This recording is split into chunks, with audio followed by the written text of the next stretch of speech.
नमस्कार, good evening, this is Sandeep Kochar and आज मैं आपके सामने फिर से एक बार आया हूँ ये कहने के लिए कि जो लोग इस कोरोना वायरस को लाइटली ले रहे हैं वो बिल्कुल ना लें, क्योंकि उसके पीछे सबसे पहले वजह यह है कि इंडिया में जब से ये शुरू हुआ है, तो आज से थर्ड वीक एक तरह से शुरू हुआ। तो थर्ड एंड फोर्थ वीक बहुत ही क्रूशल होता है, बिकॉज़ यही वो वक्त है जहाँ पे इसके फैलने के चांसेस बढ़ जाते हैं, ये एक्सपोनेंशियल ग्रोथ हो जाती है। तो I am just here to make you aware and make you realize about the situation which is not that easy, and बहुत सारे लोग हैं वो कहते हैं कि डरिए मत, डराइए मत। तो मेरे ख्याल से डरना नहीं चाहिए, लेकिन एहतियात बरतना बहुत ज़रूरी है। कहते हैं वैसे भी प्रिकॉशन बेटर देन क्योर, या मैं कहूँगा कि precaution is also a cure. यानी अगर आप एहतियात बरतते हैं, अपने हाइजीन पे ध्यान देते हैं, और जैसे कि अब तो यूनिवर्सिटी और व्हाट्सएप में सबको पता चल गया कि क्या करना है और क्या नहीं करना है, कैसे डिस्टेंस मेंटेन करना है, बहुत ज़रूरी है।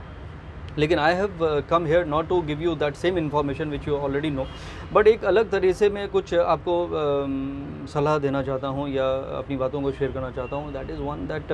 Like it's been 20 years of my journey with astrology. 20 साल एस्ट्रोलॉजी करते करते, और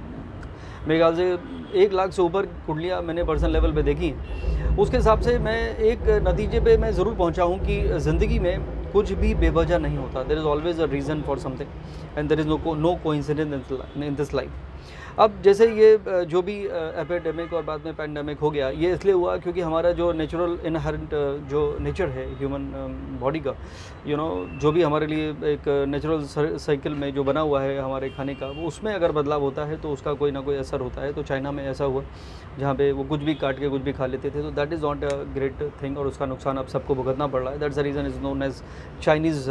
virus which they are not liking it, but that is what you called सच्चाई है, that is a fact of life. But I'm here to share few thoughts about the situation, and the पहला thought ये है कि nature try to correct lot of things in life, और आज की date में जो भी सिचुएशन हुआ है उसमें एक चीज़ कंफर्म हो गई है कि हम लोगों का सोचने का तरीका बदल रहा है, सोचने का नज़रिया बदल रहा है। We are trying to first ground ourself, which is very good. ये बहुत वक्त के बाद, मे बी 10 साल 15 साल के बाद ऐसा मोमेंट आया है जिसमें इंसान रुक रहा है, स्लो हो रहा है, अपने आप को फंसा हुआ महसूस कर रहा है। But according to me this is a great moment where you can look within, where you can slow down a bit, and then you try to find more reasons of life। क्योंकि अभी हम सब के सब फंसे हुए हैं grind में, भागती दौड़ती ज़िंदगी चल रही है। हर इंसान को बेटर करना है, हर इंसान को बेहतर करना है, हर इंसान को अपने परिवार के लिए और बेस्ट करना है, या किसी को और मुकाम हासिल करना है।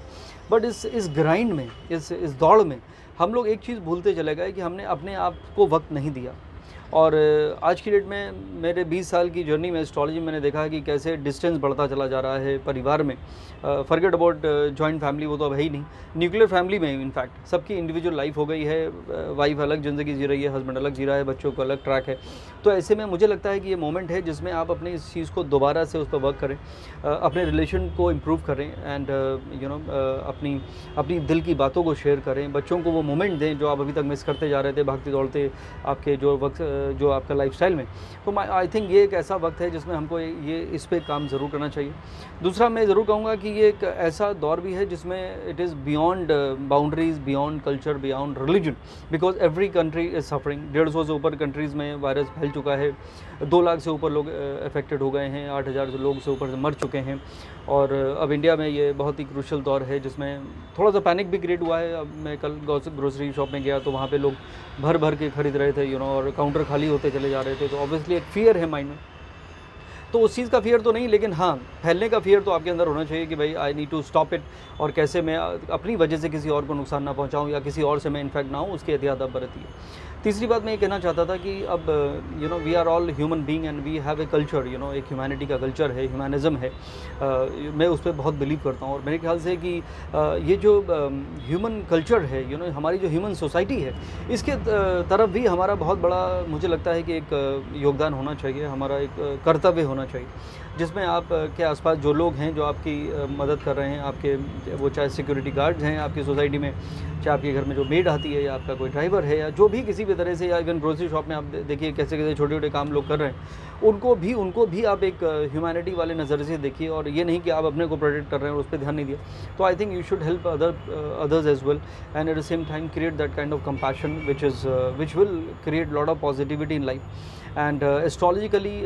1.5 साल पहले ज़रूर मैंने ये बोला था कि 2020 एंड 21 में एक ग्लोबल रिसेशन वाला सिनेरियो रहेगा, और अभी भी पिक्चर बाकी है, बिकॉज गुरु इज़ अफ्लिक्टेड, और ये गुरु का जो अफ्लिक्शन है ये 30 मार्च तक है। उसके बाद गुरु अगली राशि में, मकर राशि में जाएगा, शनि को से ज्वाइन हो जाएगा, फिर मंगल भी वहाँ चला जाएगा, लेकिन गुरु अभी भी नीच का रहेगा। तो 3 महीने तक कुछ रिस्पाइट ज़रूर आएगा। 30 मार्च से लेकर मे बी कोई मेडिसिन आ जाए, या जो भी चीज़ें पॉजिटिव हो सकती हैं, लोगों को अवेयरनेस बढ़ता चला जा रहा है। But at the same time 30 जून को जब गुरु वापस आएंगे, तो ये जो अफ्लिक्शन का आज का जो सिचुएशन है, ये सिचुएशन दोबारा 30 जून से लेके सितंबर तक बना रहेगा, जब तक राहु और केतु वृषभ राशि में नहीं चले जाते। तो मैं आपको फिर से ये बात याद दिलाना चाहता हूँ कि और आप इतिहास उठा के देख लीजिए, जब भी हमने एक केयर फ्री अप्रोच लिया है और केयरलेस हो गए, और वहाँ पे ज़रूर वो एपिडेमिक ने दोबारा अफेक्ट किया है किसी को। तो मैं यहाँ पर ये कहने नहीं आया हूँ कि मेरी जो प्रेडिक्शन थी वो ठीक थी, लेकिन मैं ये ज़रूर कहने आया हूँ कि जो प्लैनेट का जो मूवमेंट होता है, जो ट्रांजिशन होते हैं, जो प्लैनेट आज की डेट में ज़ोडिएक में चल रहे हैं, उसका असर बहुत ही सब गहरा रहता है, सबके ऊपर रहता है, कोई माने या ना मांगे। तो मेरे हिसाब से आप इस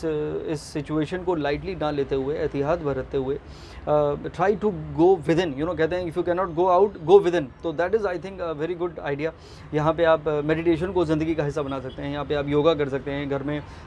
किसी भी तरह की एक्टिविटीज़ कर सकते हैं, म्यूज़िक को अपना पैशन बना सकते हैं, कैरोके में गाने गाइए, परिवार को ये समय देने का वक्त है। और मुझे लगता है कि ये वो वक्त में अगर आप अपने इंट्रोस्पेक्शन पे थोड़ा ध्यान दें, और जिस तरह से मैंने बताया कि try to look your life from a different point of view, थोड़ा सा स्लो डाउन आप हो रहे हैं, इंट्रोस्पेक्शन का वक्त दौर चल रहा है, तो I think this should give you that kind of realization कि ज़िंदगी में हैप्पीनेस बहुत ज़रूरी है। क्योंकि जो इंसान खुश है वो ब्लेस्ड है, और खुश रहने से क्या होता है कि आपका माइंड जो है वो पॉजिटिव रहता है, उससे आपकी इम्यूनिटी भी बढ़ती है, because it is all in the mind, ये डॉक्टर्स कहते हैं ऑल ओवर द ग्लोब। तो when you are happy within, ये फियर को अलग करके अगर आप थोड़ा सा मेडिटेशन को ज़िंदगी का हिस्सा बना लेंगे, तो definitely it will help you to protect yourself, you will be protected by those positive energies, and then you don't need to fear about anything. बाकी फाइनेंशियल पॉइंट ऑफ व्यू से मैं ज़रूर कहूँगा कि ये वो वक्त है जिसमें आपको जॉब नहीं बदलनी चाहिए, ये वो वक्त है जिसमें आप रिस्क ना लें, ओवरबोर्ड मत जाएं। अगर बिज़नेस आप कर रहे हैं तो किसी तरह का कोई एक्साइटमेंट के साथ आप एक्सप्लोर ना करें, because sometime they say no decision is better than bad decision. तो सितंबर फिर नवंबर तक ये सिचुएशन ऐसी रहेगी, और नवंबर के बाद जैसे मैंने कहा कि Guru will be in debilitation again for 1 year. So मुझे लगता है कि ये 2020 और 21 को अगर आप नॉर्मल तरीके से ज़िंदगी को गुजार लीजिए, जिसमें ज़रूर नहीं कि आपको हमेशा दौड़ा जाए, कभी कभी थोड़ा धीरे धीरे चलना भी अच्छी बात है, क्योंकि मैराथन की दौड़ है ज़िंदगी, 100 मीटर की नहीं है। तो आई थिंक समटाइम, और they also say slow and study win the race. तो मेरे ख्याल से just be happy, be positive, give time to yourself first and give time to your family, और संपर्क में रहिए, फ़ोन करते रहिए, अपने रिलेटिव हैं, दोस्त हैं, सबके हालचाल पूछते रहिए, एक कंपैशन की भावना के साथ ज़िंदगी में आगे बढ़िए। तो मुझे लगता है कि ये वक्त यूँ ही गुजर जाएगा, and with our positivity, with our energy and synergy created all around, I think that will help this universe to heal again, and we will all come back to our normal life, and I think things will be all great. तो माना कि मुश्किल है ज़रा सी ये ज़िंदगी, जो थोड़ी सी मुश्किल होती चली गई है, हो रही है बेसिकली, और पिक्चर बाकी है जो मैंने कहा कि माना कि मुश्किल है ज़रा सी ये ज़िंदगी, पर ज़िंदगी ज़रा सी है ये भी तो मुश्किल है। तो एक छोटी सी ज़िंदगी है, इसको हमें फियर के साथ नहीं गुजारना है, एहतियात के साथ ज़िंदगी को आगे बढ़ाना है, और इसी तरह आप खुश रहें, पॉजिटिव रहें, और मैं कहूँगा कि look with in and enjoy your own company at this stage, and don't create panic, have faith in God, which is very very important, that give you that kind of strength. So take care, wish you all the very best, God bless you. This is Sandeep Kochar, bye bye.